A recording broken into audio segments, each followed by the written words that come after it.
Ito na naman po tayo mga ka-El Diablo. Magandang tanghali, gabi, umaga, madaling araw, hapon sa inyong lahat mga ka-El Diablo. Ito naman po tayo sa cooking action na walang kasawa-sawa. Ano kaya to? Huwag yung mga adobo na. O yan, may manok tayo obviously na ibinabad uli natin sa lemon at toyo. So almost nandun na siya, tapos na siya, no? May babad ko na. So ang content natin ngayon ay magagawa tayo ng chicken curry. Right? So manok na binabad to start sa lemon at toyo, yan ang ginagawa ko, right?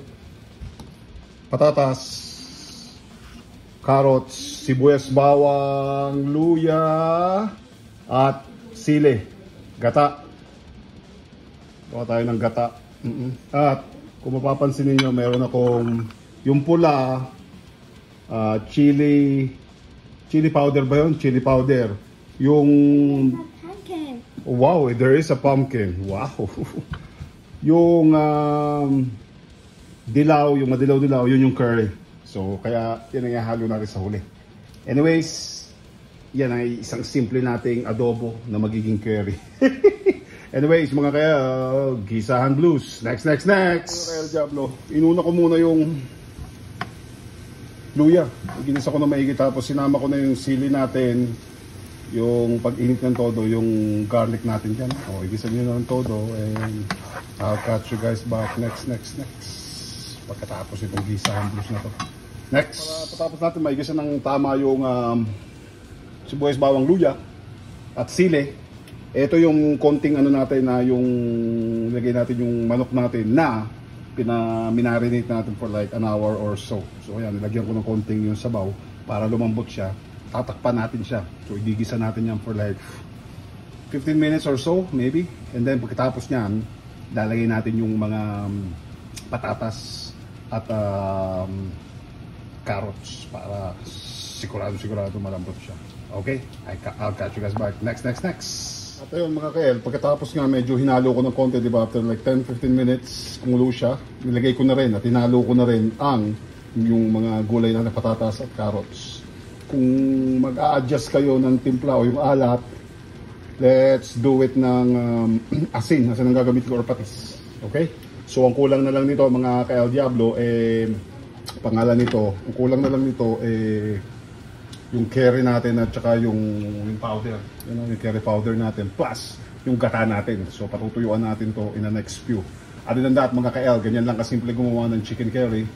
May like button, share, subscribe, at mag-join po tayo sa ating channel. At maraming salamat po sa bago't luma na mga nanonood po ng ating channel sa pang-araw-araw at pagsuporta po ninyo sa akin. Maraming salamat po. Like, share, subscribe. Super thanks at join button po tayo palagi. Okay? Next. Yan mga ka-El. Pinakulong ko ng mga 15-20 minutes, kumulo uli. Para extra lampot lang. Hindi ako nagdagdag ng tubig. Natural na tubig yan ng katas ng manok tsaka ng gulay. Ilalagyan ko na ng gata. Patutuyuan natin itong isa ng gata. Sumalo siya. So hindi na ako maglalagay sigurado ng tubig nito. This is another like half an hour and so. Patuyuan nyo 45 minutes para lumambot ng husto, no?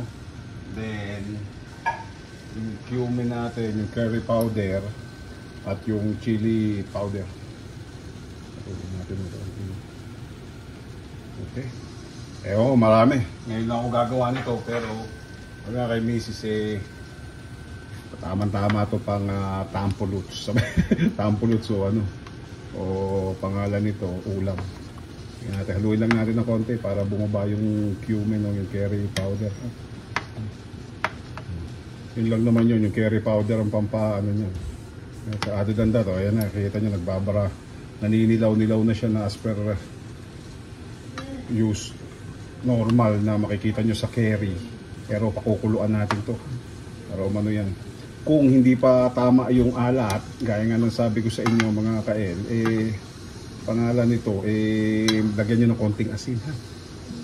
Anyways, halu-haluin nyo na maigi para ma-distribute ng okay yung curry powder. Ganun ang ginagawa natin. Ayan. Pakukuluan natin to for like 45 minutes hanggang matuyuan ng konti. at para lumambot ng gusto rin yung mga gulay natin. Ano, hindi tayo nag-blanch o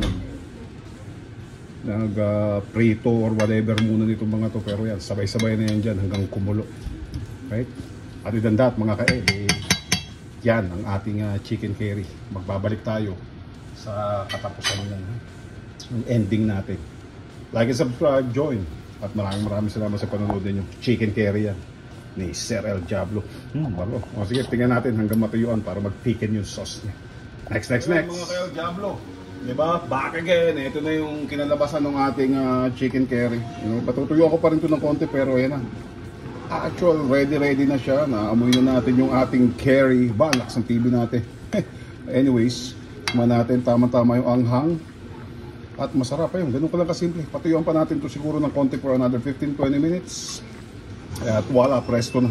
Nagtike na kasi yung ano niya, yung sabaw niya. Kaya, hindi na masama mga ka-El Diablo. Other than that, anong cumin ah.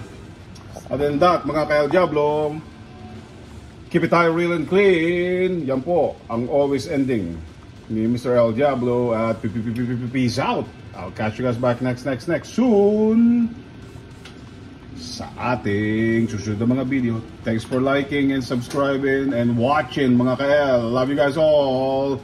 Peace out. Chicken curry, Pinoy style.